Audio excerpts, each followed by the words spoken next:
People can bash me, people can hate me for what I'm going to say. We've become so lazy, and just the way we take care of our bodies, just the way we take care of our minds, just the way we take care of everything in our life, it only makes sense that most of us have become lazy with the way we raise our kids. The best in any bar fight is to leave, is get the hell out Agreed. of there. 100% agreed. And you know, it's as fast as you can get out there. Because one thing I do not need is negativity. If somebody's negative in my life, I cut them off. I don't need that shit. If you're not somebody that's ready to do the work, that understands that you need to do the fucking work, why the hell are you around me? I got nothing for you. I'm not going to have respect for you. I'm not going to care about your opinion. Definitely not going to spend time with you. So why the f*** even talking in the first place? This is the Nico Lagan Show. Frankly, motivation is bullshit. What you need is discipline, and your mindset is the difference between success and failure. Warning. This show contains explicit content. Listener discretion is advised. Real, raw, and shooting you straight. This is the Nico Lagan Show. And now your host, Nico.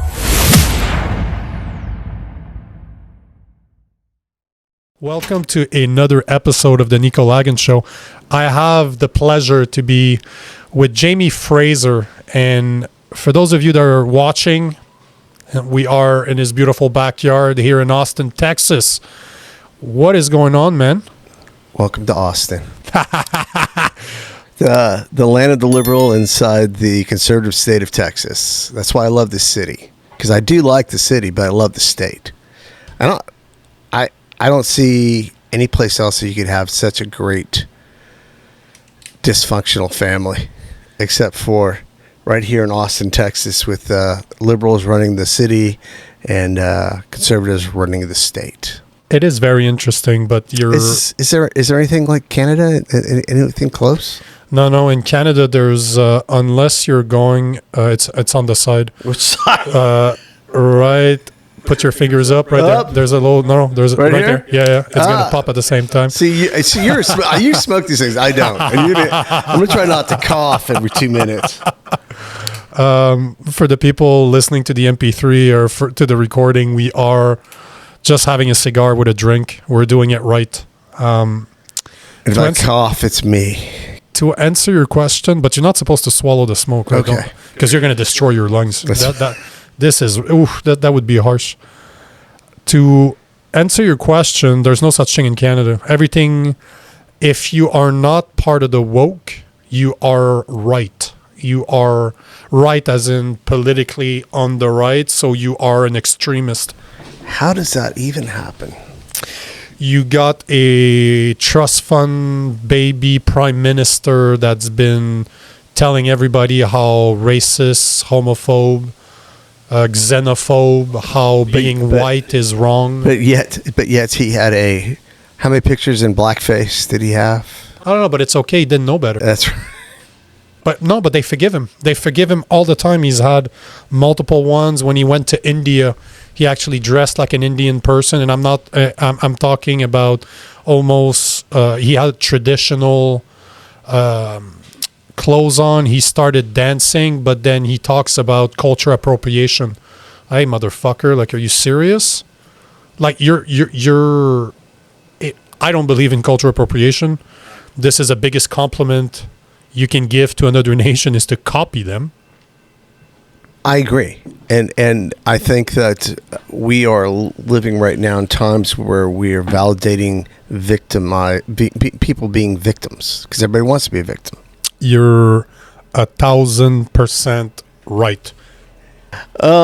So how did I end up in Austin, Texas? You want to find out? I'll tell you. Yeah, you know what? This is always a good question. So who are you? What do you do? And why the fuck do you do it? I got a Gold's Gym and I run into guys from Canada that want me to go on a podcast. What do? I don't do anything, and I'm really good at it.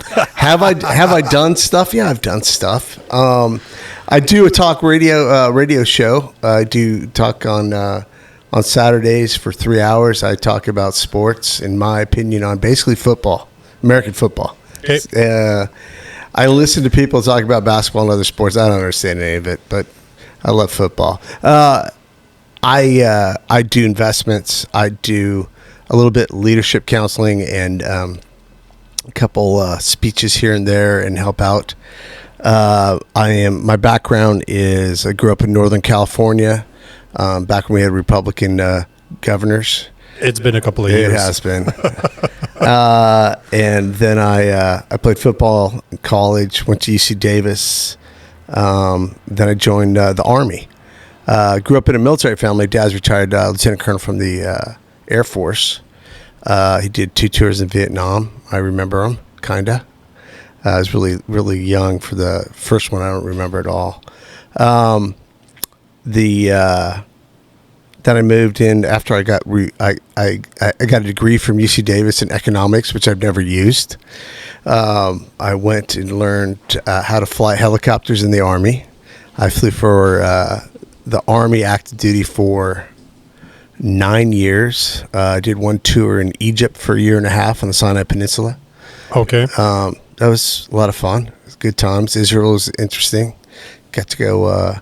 I learned a little bit about rugby. Got to play rugby over there with the coalitions, which we had a Canuck, part of the coalition over there, and the multinational force observers. Had a bunch of Kiwis, Brits, Aussies. It was a lot of fun. But I sat on the bench. Yeah, I'm not good at rugby. I didn't understand the rules. Got out after 9 years. I did not want to fly for the Army anymore, and I applied for a Special Operations Squadron. That's a Navy Reserve Squadron, only a Special Operation Reserve Squadron in the United States. Flying H-860s. This was about 99. So I got out and I started flying for Continental Express at the time for my real job, and then I was flying probably a week a month for the military. And then fast forward, I was married at the time. And fast forward, and 2001, 9/11 hits. 2003, we were all activated, and I'm sent over to Iraq. I ended up doing 10 tours in Iraq, flying H-860s, and we flew for SEAL, which is the Combined Special Operations Air Group, and we worked for SEAL, who is SEAL teams, SF teams, but we had it was pretty. We had Grom, which we had to fly for the Grom. Those are interesting folks. That's the Polish Special Forces. Those guys are just brutal. They're like Soviet-style brutal. And we did a little bit of SAS, worked with the Aussies. But it was an interesting time in my life. Went there. My first tour was supposed to be 6 months. It ended up being a little bit over a year. Came home and my wife was dating her boss. And it was interesting. I came home. I said, well, I don't know what the sleeping arrangements are. Do we do we just swap beds? Do we do this? Nah. So I came home, got a divorce, went right back to Iraq. Seemed like the best thing to do. So I did that. I was fine I still with the airlines. So after I did all my tours, I got out in 2013. I had a year off through 2014 where I did nothing except buy this house and work on this house in Austin, Texas. Went back to the airlines, started flying, had a heart attack. Best thing ever happened to me. Loved it. Best shape of my life. Had a heart attack. That had a widowmaker heart attack. So you shouldn't be alive. I don't think so. No, I drove myself to a med clinic, and the med clinic is about a mile and a half from my house. And they're like, "Hey, come on in. We'll slap an EKG." I had no signs of a heart attack. I just had heartburn. It bothered me because I never had heartburn. They slapped an EKG on me, and the nurse practitioner is there, or the nurse. It's a guy. He runs in and he's like, "You're having a heart attack right now." He stared at me and he's flipping out. And I'm looking at him. I still don't believe him. I'm like, okay. I go, do you not do heart attacks? And he looks at me and goes, "No, we do not do heart attacks." And then he stared at me because he thinks I'm dying right now. I go, "Can you call me an ambulance?" He goes, "Yes." And they went and they did. I was 100% blocked in the lower. The lower whatever, and the rest of my heart was great. And but that ended my flying career, which I love because I hated flying for the airlines. It was monotonous. It's away from home all the time, and I'd just been away from home for about 10 years. So, then I ended up looking for a team, search for a team. Still haven't found one. It's really tough. But, 100% disabled veteran, retired commander from the United States Navy, retired airline captain, and I found myself in Austin, Texas. And, fast forward, my buddy Mike Sorelli got me into a executive MBA course at University of Texas, and it was all SEALs and SF guys and AC-130 drivers and helicopter pilots. And it was interesting because Admiral Craven, who was in charge of the University of Texas system, he helped put it together. Petraeus came in and talked to us. It was a lot of fun, and we were all into entrepreneurship. So I did a little hack on entrepreneurship. I also was helping out with a few military, military charities that I worked with. Put on a couple golf tournaments. Okay. Then during that process, one of my buddies came up and goes, "Hey, do you want to advertise that on a radio show?" I said, "Yeah, Craig Flowers." So I went on the radio, and they said, "Hey, you're kind of interesting," which is great.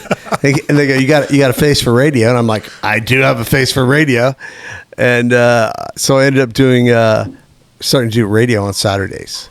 And fast forward, I do a little bit leadership counseling. I do radio. I do what I want to do, and it's a good time. What would you say? Because one of my favorite people, I come from a military family too. My sister and I are basically the only people that didn't do it. I don't want to say I regret it because I don't have any regrets, but as I train as a fighter for years, I know that I'm in better shape than most of the regular army, like by far.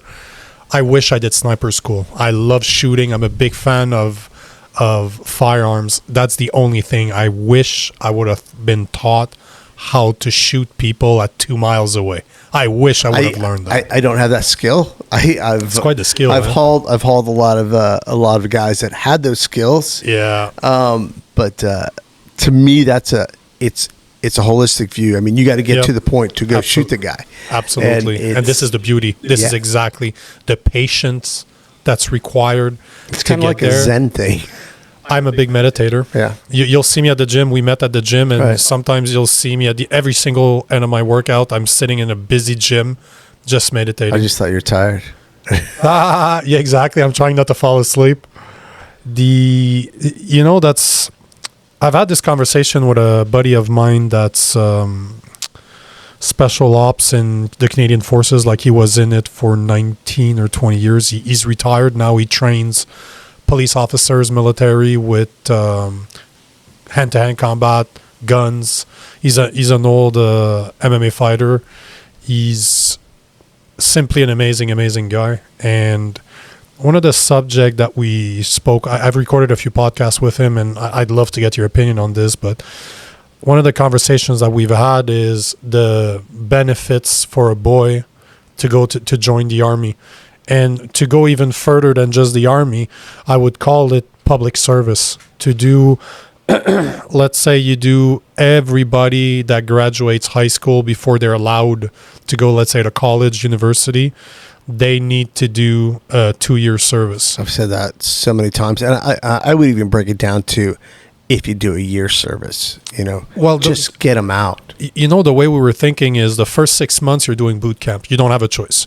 You have to do boot camp. If you want to continue after the 6 months and continue in the military for the next year and a half, that's fine. But everybody should have the skills to survive, how to use a knife, a gun, how to be dependable, how to be part of a team, how to take orders, how to be organized, how to become disciplined, to see the world for more than your little self, to be part of a unit.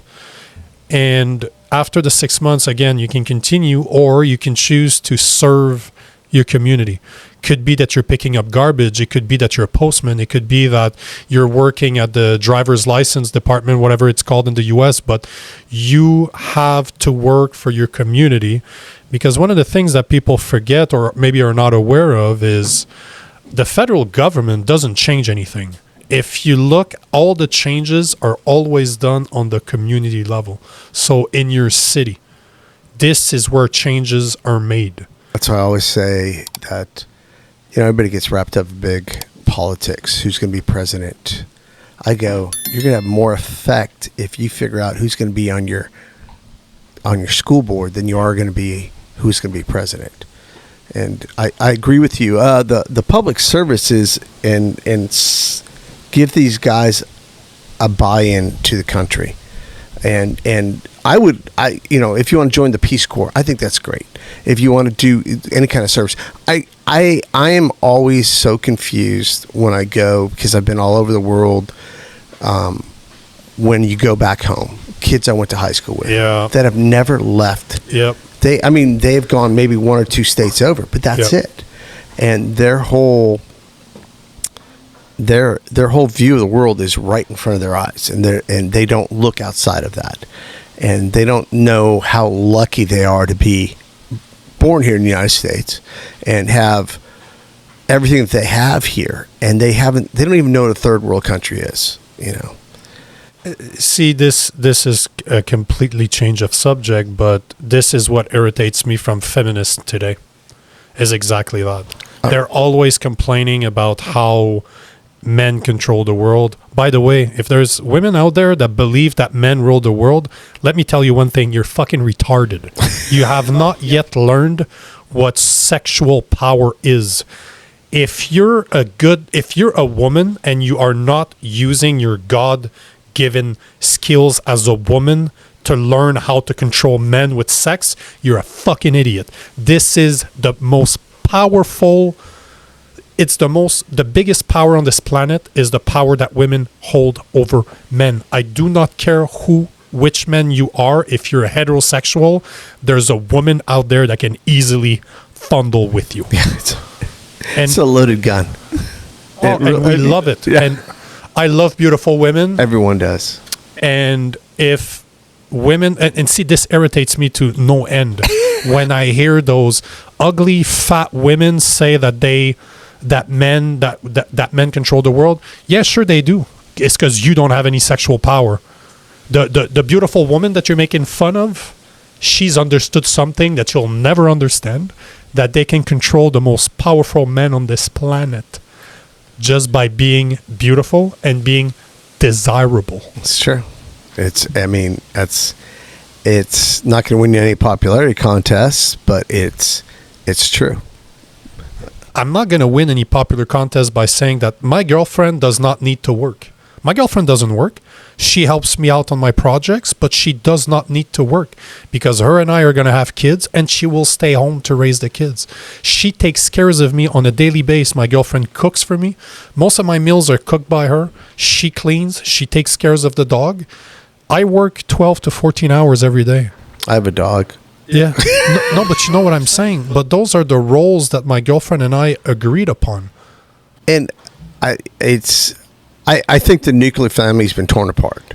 Absolutely. And I think we're seeing a large percentage of males that are being raised by a single mother. That's Jesus fucking Christ. Yeah, that's busting her ass to put food on the table, keep the roof over their heads, and oh, by the way, she only has 24 hours in a day. Mm-hmm. And the son, the daughter, they're going to adapt to their environment, and that you're not in the environment because you're out working. Yep. And it's a tough, and I want to redefine a nuclear family. I don't think it's bad that we have a divorced family as long as the father's still engaged. I think it's better that we have a nuclear family that you're still all a unit. Yep. But I've also seen very many families that had great success with the father being engaged, not living at the home, but being engaged, and they're both being engaged, and they both have mutual supports. But wouldn't you say that is really dependent on what the woman wants? Because if you look today at the way the family law is written and the way the justice system is, it is highly favoring women when it comes to divorce. Like if a woman says if a woman's vindictive and they say that I do not want the father of my kids to be part of their lives, she can make it absolutely impossible. She's got a leverage point that men don't have, and that I don't know how to change that. It's happened for forever. It went from one side where at the beginning of the 20th century women couldn't even vote, to now women control men by the testicles, and men are always castrated now when it comes to divorce. Yeah, I'm 40 years old. Like, between you and I'm 40 years old. I make very good money. I'm a very intelligent guy, and I'm a good-looking guy. I get approached. No, but I've got approached by women my whole life. right. I'm 40 years old. I do not have kids, and I've been married. Why? I've never met a woman until my girlfriend right now that shared the values that I have for what it means to be a family, how I want to raise my kids. My kids are not going through the education system. I'm working my ass off today so that I can pay for tutors, so that they can be raised by extremely intelligent people that will see their potential and guide them in that way. I will teach them 50% of what they need to know that life has taught me, and the other 50 will be taught to them by academics, privately done. They will not be part of the education system. We will have to figure out a way how to make sure that they are interacting with other kids, maybe through sports, martial arts, because my kids are doing martial arts. There's a lot of homeschooling that they do have that access to sports. And I think sports is a huge part of growing up. Game changer. Yeah. That's a game changer for any boys. That's a game changer. And we don't give trophies to everyone. Fuck participation trophies. Fuck participation. And we do keep score. Oh, shit. Who was saying that the other day? I was watching a video, I think it was on Facebook, and the guy was explaining, he was talking exactly about that. He's like, he was watching his son, and in the league that they play, I think it was soccer, they weren't keeping score. But then he approaches all the kids and he's like, hey, what's the score? They all knew what the score was. The only people that did not care to count are the coaches and the parents, but the kids need competition. If you do not learn to compete, you will never strive as an individual. Life is a competition. We do not live in a world of unicorns and wide open fields. If you want something, guess what? Do the fucking work, shut the fuck up, and go after what you want. But it's not going to be given to you. I like one of my favorite slogans is work harder, no one cares. Yep. No one cares. Just work harder. See, and this is a question I'm going to ask you. What is, in your humble opinion, what are the qualities of a good man?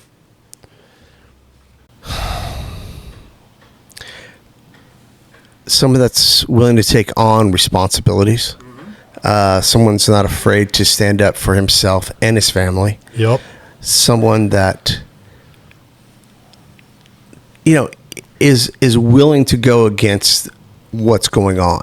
If you have a differing opinion, by all means, I listen to both sides of opinion. I really do. I'm not the smartest person in the world, and I'll give you that. I have an opinion.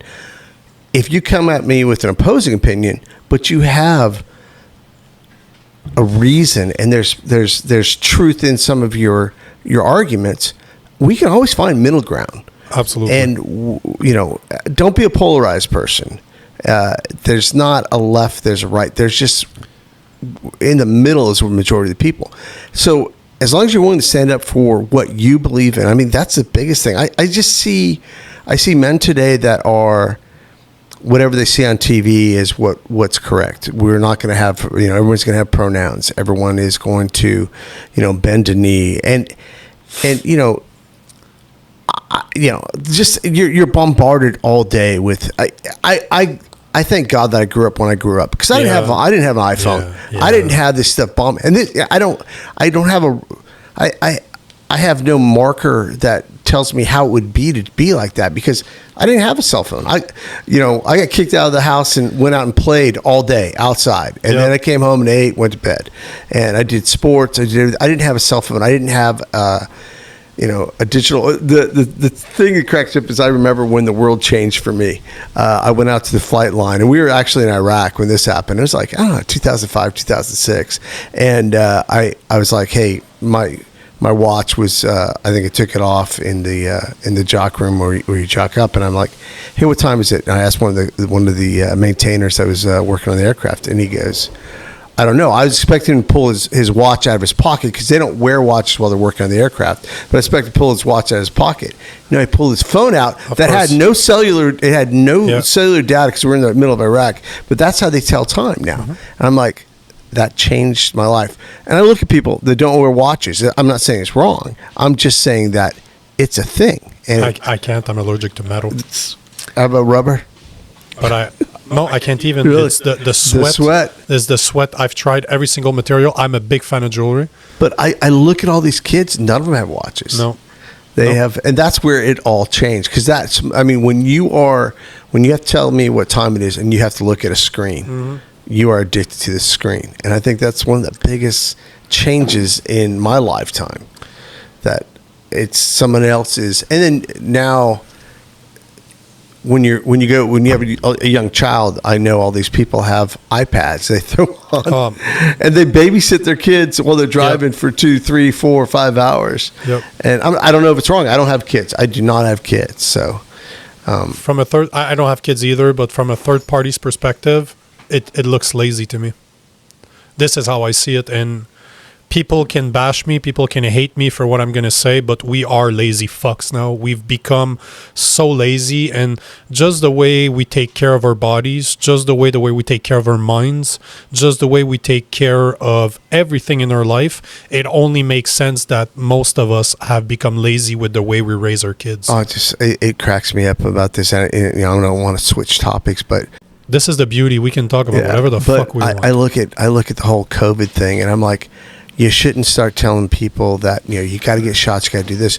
You got to get to the gym. You got to lose weight. Yep. And no one wants to talk about, the comorbidity of being fat and how COVID is going to kill you because you're fat. Because it's wrong to fat shame people. And fuck that shit. Fuck that. I've been hitting the gym for 20 years. I was competing in basketball before that. I've never been fat in my life. I've always been extremely good on my diet. My mother taught me how to cook. If that's one thing I can give her, is exactly that. And people do not take responsibility. As you said earlier, if we go back to what you were saying about what a good man is, the first thing you said is responsibility. And we do not take responsibility for our action. The spoon made me fat. Hey, fuck you. You're lazy fuck. Stop eating junk food. Hit the gym. Your body is a car. It is a car engine. You need to treat it like it's premium fucking gas. Have you run into kids that you went to high school with that you haven't seen in 20 years? No. Facebook is beautiful for that. Facebook is a beautiful thing for that. It's amazing. These kids haven't seen the gym since high school. And you're like, I don't understand it. Do you not have an extra hour in your day to do something? It's bullshit. Just an hour. But yet, write to me, and this is one of the first things I do with clients of mine. Give me a schedule of what you do. What time do you wake up? When do you go to bed? And give me everything in between. Bull fucking shit that you can't find an hour to go to the gym. Bullshit. I've worked 14, 16 hours a day. I've always made time for it. And people, when they say, I don't have the time, fuck you. You're not making the time. There's a very big difference between wanting to do something. It is simply just not a priority. You can't make the time. I can't make you better. There's no way. There's absolutely no way. No. I can talk to you all day and tell you what to do. And if you don't do it, then it's just... And that's, I couldn't do that because what's the percentage of the people that just fall off that you get? Is it a large percentage? I'm not the type to take a lot of clients. Yeah. I only take specific clients. My services are not cheap. Yeah. I only want to work with certain type of I work with very competitive. Will you turn people down? Oh yeah. I don't work with women. That's number one. I only work with a specific type of men. I like to work with men in their end of their 30s. When they're already good men, like they're protectors, they're providers, They understand that even if their job sucks, they need to shut the fuck up and do their job, because there's a family behind that that's depending on them. They have loved ones to take care of. They are teaching their boys to be men. They are really taking the time to educate the people around them. They're leaders. They're leading by example. They're simply good men. But after a while, once you get to a point where you're around your 40s, you start realizing that you are gonna die. You face your mortality. You just shocked me. Yeah, fuck, eh? But a lot of people, we're making a joke out of it. We're literally laughing at those people saying that, there's the stereotype that you imagine, you hear the midlife crisis, you imagine a bald, a bit fatting man that's looking at sports cars, that is about to divorce his wife. It'll make me sexy. Oh, but it's more than that. Like he wants to buy a sports car. He's thinking about divorcing his wife because he can get with younger women because he has money now. He's built something for himself. Yet the thing that he doesn't realize is it's not a depression problem. What you're going through is easily explained by a lack of purpose. You do not fucking know yourself. You've been a good man for so long that you forgot who you are in there. But most guys that are very successful, when they hit their 40s, they have money aside. They can afford to say, let's stop what I'm doing right now and really do what I want to do. I did that. I worked my ass off over the past 15 years. Over the past 2.5, when COVID hit in Canada, and because I'm not vaccinated, I couldn't go to restaurants, I couldn't go to the gym, I couldn't teach martial art anymore. The only two places I could go was a grocery store and pharmacy. So I said, screw this. I got rid of my place in Montreal, in downtown Montreal. I moved to my investment house that's an hour and a half from Montreal. It's a log house, top of a mountain, in a private domain, away from anything. I was 25 minutes away from the closest grocery store, and I could go days without seeing people. I had neighbors, but we're very private people. And I could walk my dogs. I had 2 German Shepherds. I could walk them for an hour, not meet anybody. And I'm on the main roads around that area. But I isolated myself because I realized, I'm like, okay, the government right now has the power to get rid of my rights, at least what I took as privilege or rights, however you want to call them. But they have the power to remove all the things that I like. What do I control? My emotions, my actions, and my reactions. Those are the only 3 things I control. What's in my power to do? Because my job, I was a sales engineer, and I've worked my ass off to get there. As long as you have the internet and a telephone, you're good? That's it. I went from doing face-to-face meeting to simply doing them over Zoom, and it changed to Teams, but same thing, right? And I realized, I'm like, okay, I have all this extra time back. So I don't need to go customer meetings to customer meetings. I could barely do 4 customer meetings in a day because you're going from one side to the other, but that's a 10, 12 hour day. I could do 4 meetings in my morning on Zoom. Done. From 9 to 1, I could do 4 meetings, which would have totally acceptable too, because now it's COVID.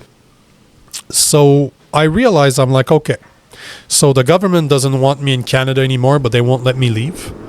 I got my company that's threatening me to get vaccinated, or else I'm going to lose my job.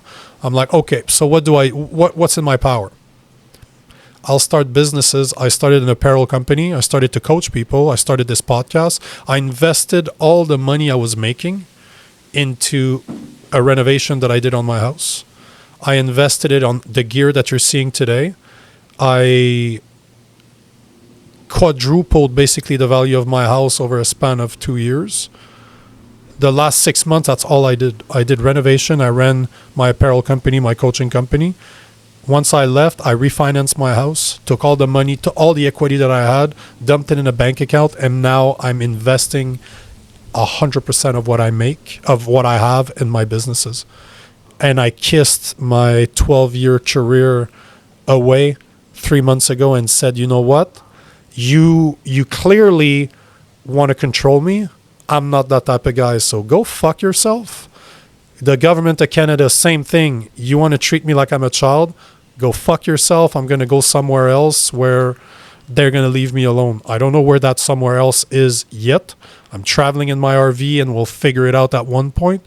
But the point in the matter is that there are a lot of men that are capable of doing what I've done. But they won't. They just don't have the balls right now to do it. They might not realize either, and they don't know what their purpose in life is. When your purpose when you were 28 is to take care of your family, to be a protector, to make sure that the people around you are taken care of. What's your purpose at 40? Completely different. Maybe that your purpose now is to simply be selfish for the first time in your life.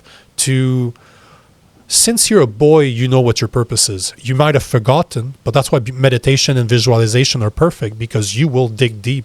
That's why I spent 2.5 years in the woods away from everybody. I did not enjoy that. That was tough for me, but all I did is spend time with myself and read on psychology, read on Buddhism, read on world religions to see, okay, what the fuck is inside me? What am I supposed to do with this? Were you part of a team at all when you were working, or you guys? Because that's the biggest thing I see. I see this in two different deals: is men become lost when they leave the SEAL team, when they leave the SF community, when they leave any special operations group that's a very tight-knit group. Absolutely. And I see a mirror image of that, of the pro athletes that leave 100%. the football team. They lead and they are rudderless, and it's very tough. I've been there. I thought I was going straight back to the airlines, so not a big deal. Why do you think that is? I think it's in our DNA that we. First of all, I also agree that I think that we've become such a macro society that I think that we're more built for a small society as humans. I really do. I believe that a tribe, if you will. You know your spot in the tribe. You know how to advance yourself in the tribe. But when you go into a macro society, there are so many directions that you can shoot and get shot from, that it's just overcoming when you are focused on a mission to get something done, and you have a team that you have the same interest that we're going to execute this mission. You have brothers. Some of my best friends in the world are these guys that I served combat with. Absolutely. And you bind stuff, but when you walk away from it, you're rudderless. You don't. Now you seems. But hold on, before you go there, because you're talking about a principle that's been explained extremely well. But thank you for bringing that up, because most men out there don't understand that. There's a book, if I'm not mistaken, it's called Tribal Leadership. It explains exactly what you're talking about. And one of the principles that he talks about is any society, if I'm not mistaken, I don't quote me on this, but I'm pretty sure it's 150 people. Above a group of 150 people, it starts fractioning into subgroup. So he takes it into a corporation, kind of a big company. So when you're 150 people, that's about the amount of names that you can remember. It's probably true. And the amount of relationship that you can have face and to maintain, face. right? Exactly. Right. So this is why 150 people is the maximum or the biggest group you should have. And over that, you start fractioning. It starts fractioning into smaller portion of a bigger group. Sure. But the identity of those 150 people group changes depending on which group you are. Yeah. So it explains it. Look at how society works today. I'm not specialized in anything. I'm really a jack of all trades. I've experienced so much things in my life, and I've always gone after what scares me. I've always read on every type of subjects that are out there. The thing that we tend to forget is our society is extremely over specialized. We are siloed. we work in a profession. We know everything there is to know about that profession. We know nothing about the next profession. We know nothing about the other profession. Look at men, for example, are the perfect example. So you have a man that's, let's say he's a lawyer. He's a great lawyer. He knows the law by heart. He knows what to do there. He comes back home. He can't cook. He can't fix his house. He can't fix his car. He doesn't know how to maintain anything. He doesn't know how to work with his hands because he's so busy doing lawyer stuff. And I'm not saying it's not necessarily his fault. He's just not conscious of that. But this is where the problem lies. We lie to ourselves thinking that what we do is so special when we have no idea of the group of everything. But I also think that we value titles more than we value skills. Absolutely. I look at this when you meet a guy that's a lawyer. He's a lawyer. He's been to school for a long time. Yep. He has tried cases. He's done this. But we devalue the HVAC guy that's fixing your air conditioner because he works with his hands.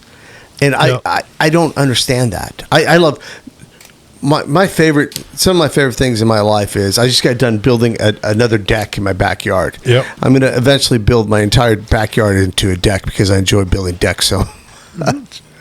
And the sense of accomplishment after every day you get to see what you did. Yep. And that, to me, that it's something that.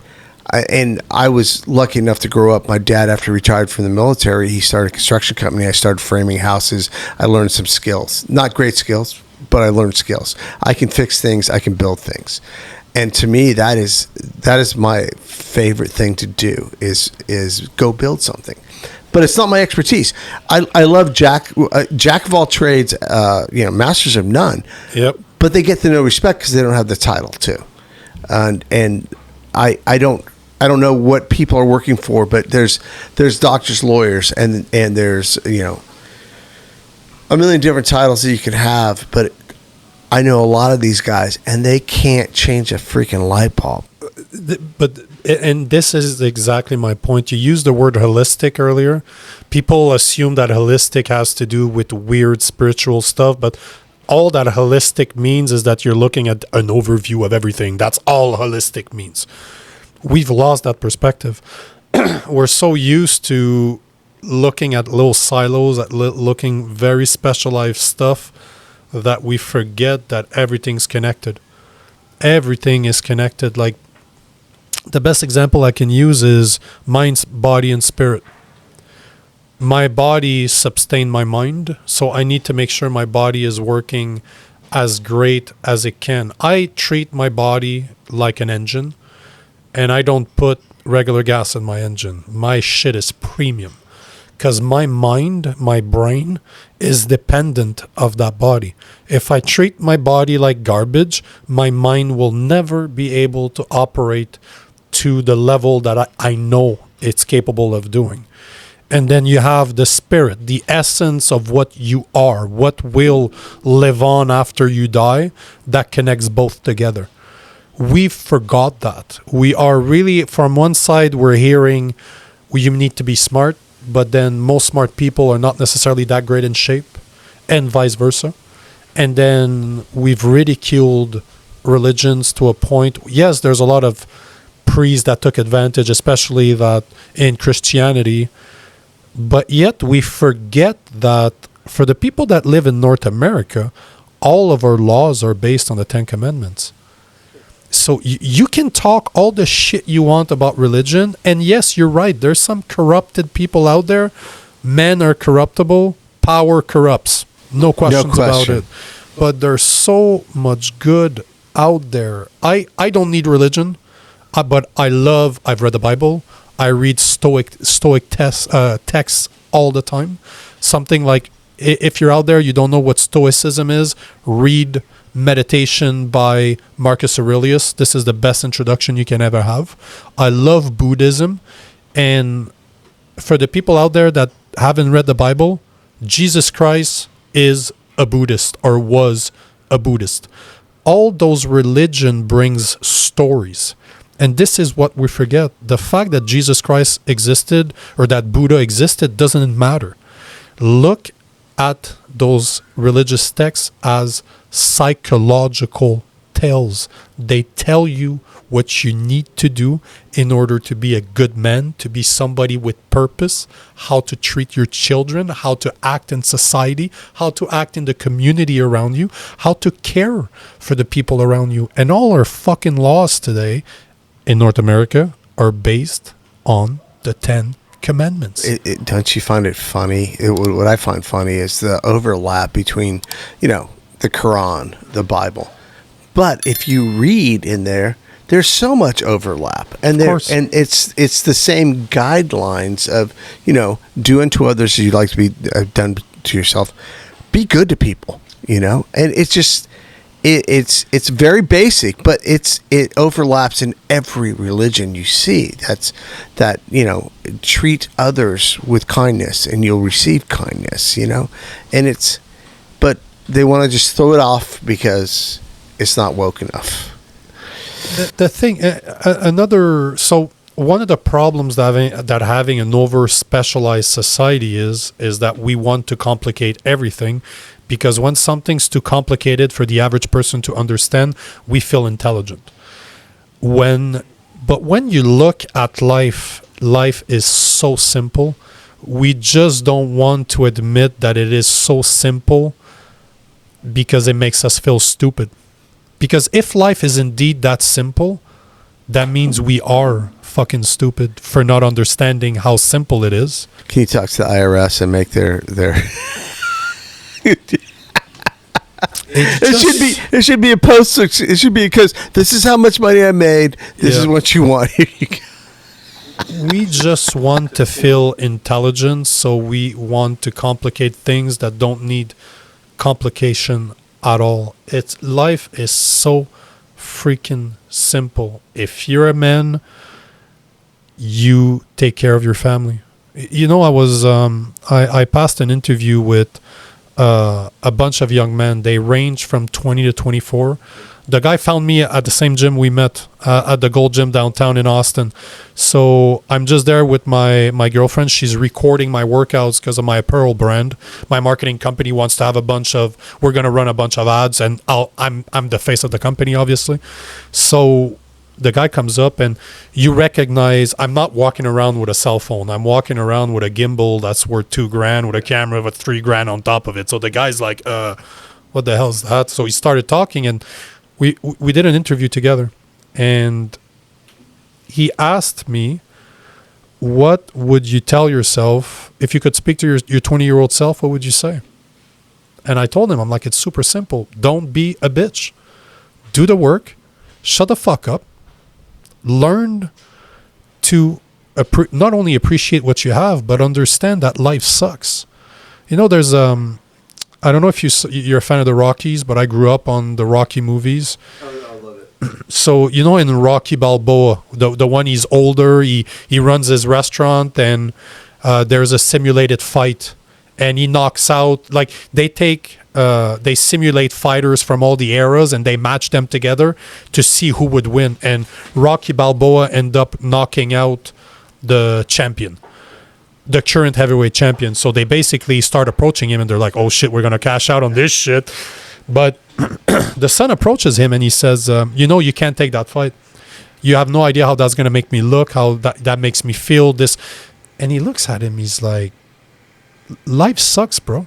Stop blaming a big shadow. Like we were saying before we started recording, stop being a victim and understand that life is not filled with unicorns and rainbows. It will kick you in the teeth. It'll bend you over and fuck you raw if you let it. And it will continue fucking you up the ass if you keep letting it happen.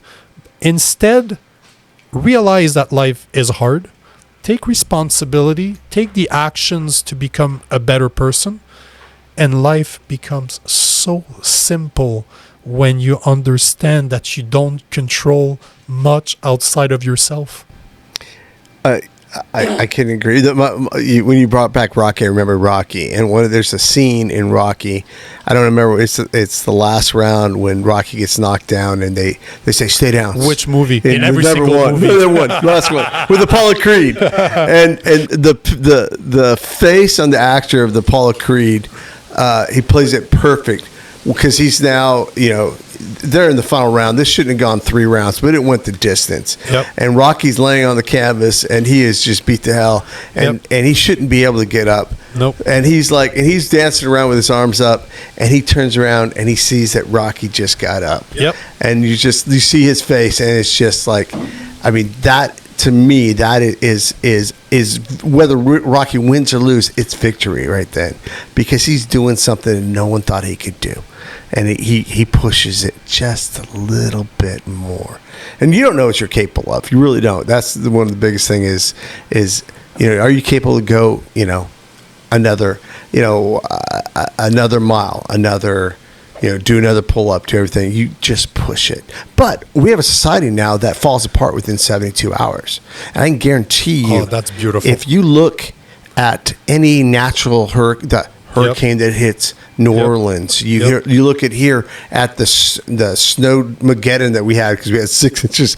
Not you're laughing because you're from Canada, but we had 6 inches of snow. 6 inches. I'm still in my running shoes. Yeah, they lost their mind here in Austin. They lost their mind, and it's like no one's prepared. No one. There's no more hardy men out there. They're out there. They're outliers there. That it used to be across the board, but now they're outliers.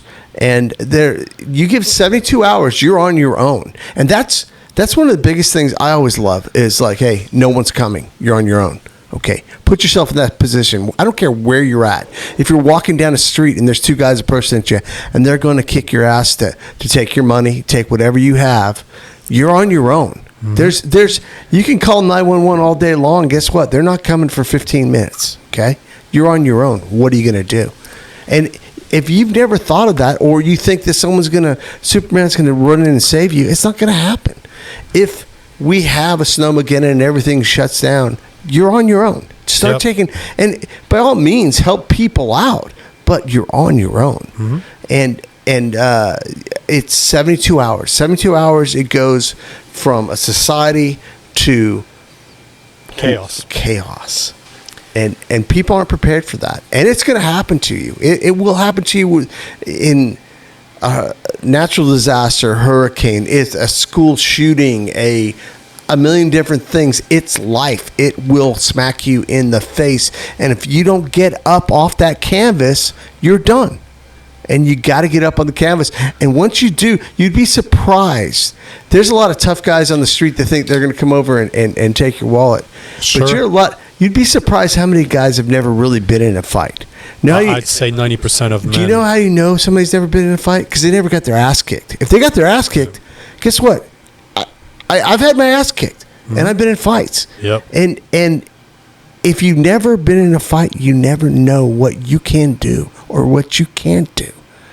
And there's a lot of tough guys out there that you punch them in the nose once, they're done.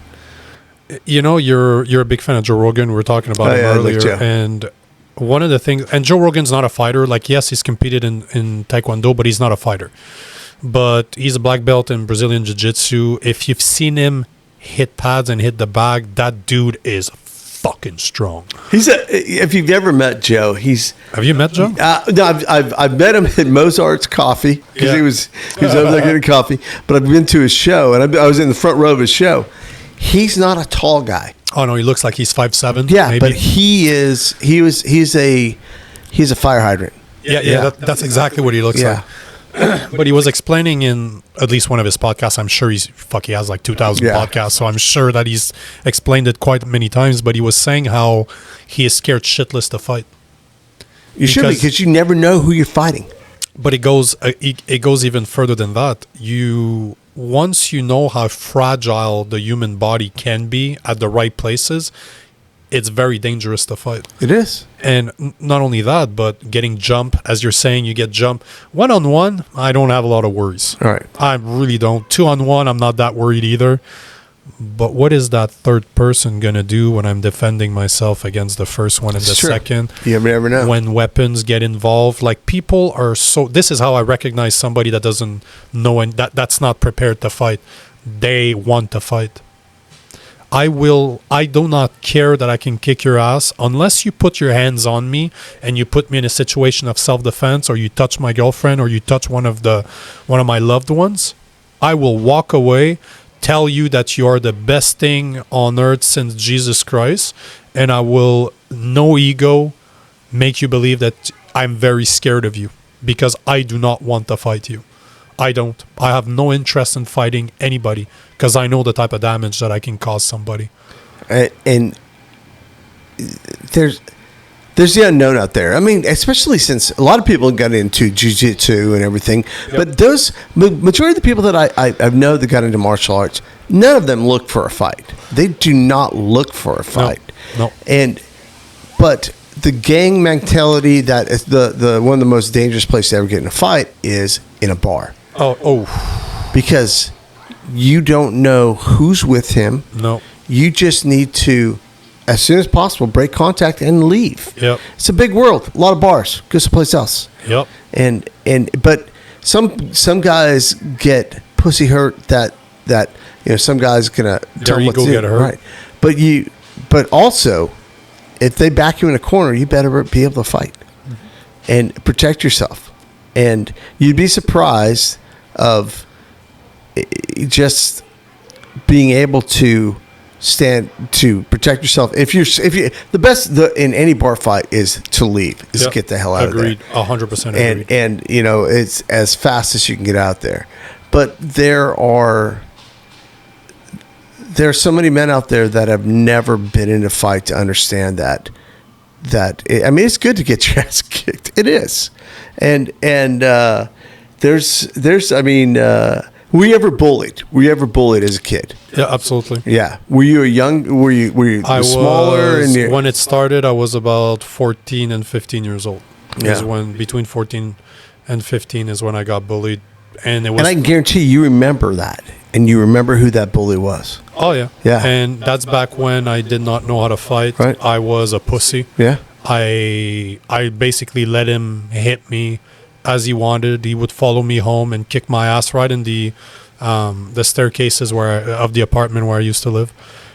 He had no shame. He didn't care. Yeah. And I did not have the balls nor the knowledge, the belief in myself, however you want to call it. I did not have what it took back then to defend myself. But I didn't have a father to teach me either. So I don't blame anybody, but it took me years until until my early 20s. I've always loved martial arts. I grew up watching Jean-Claude Van Damme and Sylvester Stallone and Rockies. I idolized men, not fucking pussies that do Marvel movies nowadays. Sure. I'm talking about dude that looked fit, that were badasses.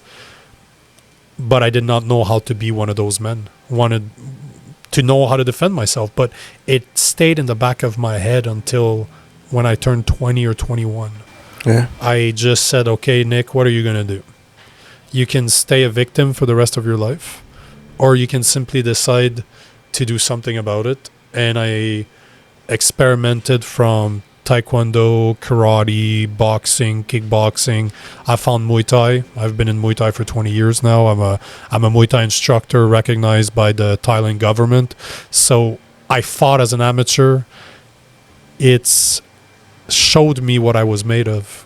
I say this all the time. Martial art forged me as a man. If it wasn't for martial arts, I wouldn't have been able to do presentation in front of very high-end customers. I wouldn't have been able to present myself and know what I was made of, because on a daily basis in martial art, I got hurt, I got submitted, I got the feeling like I was a child playing around with a grown men.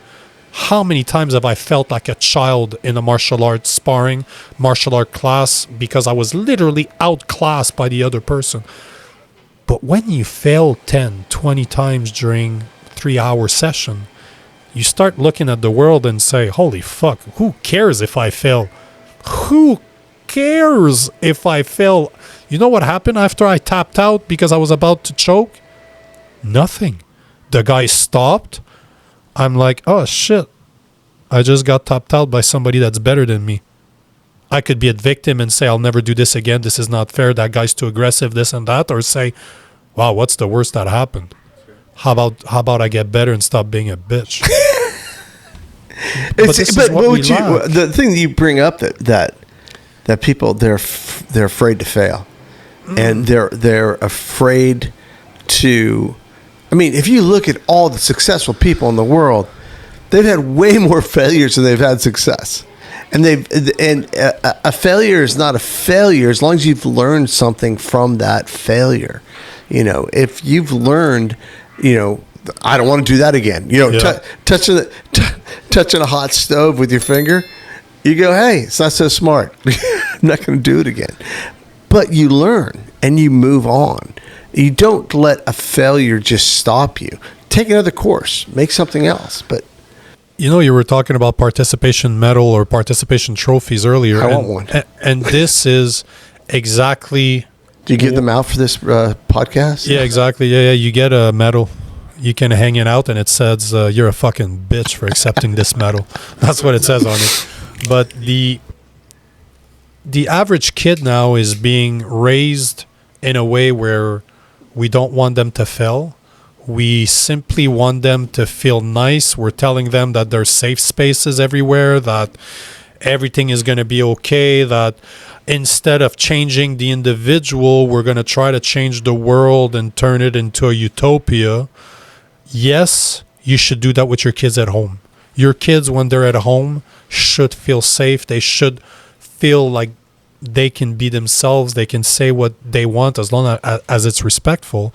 But they need to understand that once you step out that front door, you're in the real world now. There's assholes everywhere. Yeah. There's people that don't give a fuck about you. They don't want your good. They have nothing for you.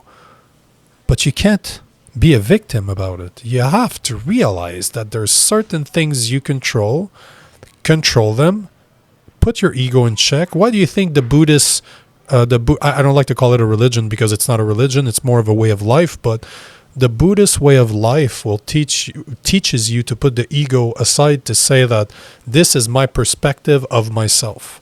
Oh, that person shattered that perspective. So what? So what? Who cares?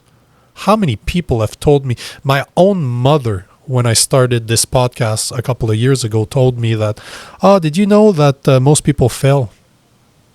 I'm like, okay, I'm not most people. But you know what happened from that discussion on? I've never brought up any of those projects ever again to her. Because one thing I do not need is negativity. If somebody's negative in my life, I cut them off. I don't need that shit. If you're not somebody that's ready to do the work, that understands that you need to do the fucking work, why the hell are you around me? I got nothing for you. I'm not going to have respect for you. I'm not going to care about your opinion. I'm definitely not going to spend time with you. So why the fuck are we even talking in the first place? You got to build your own team. You really do.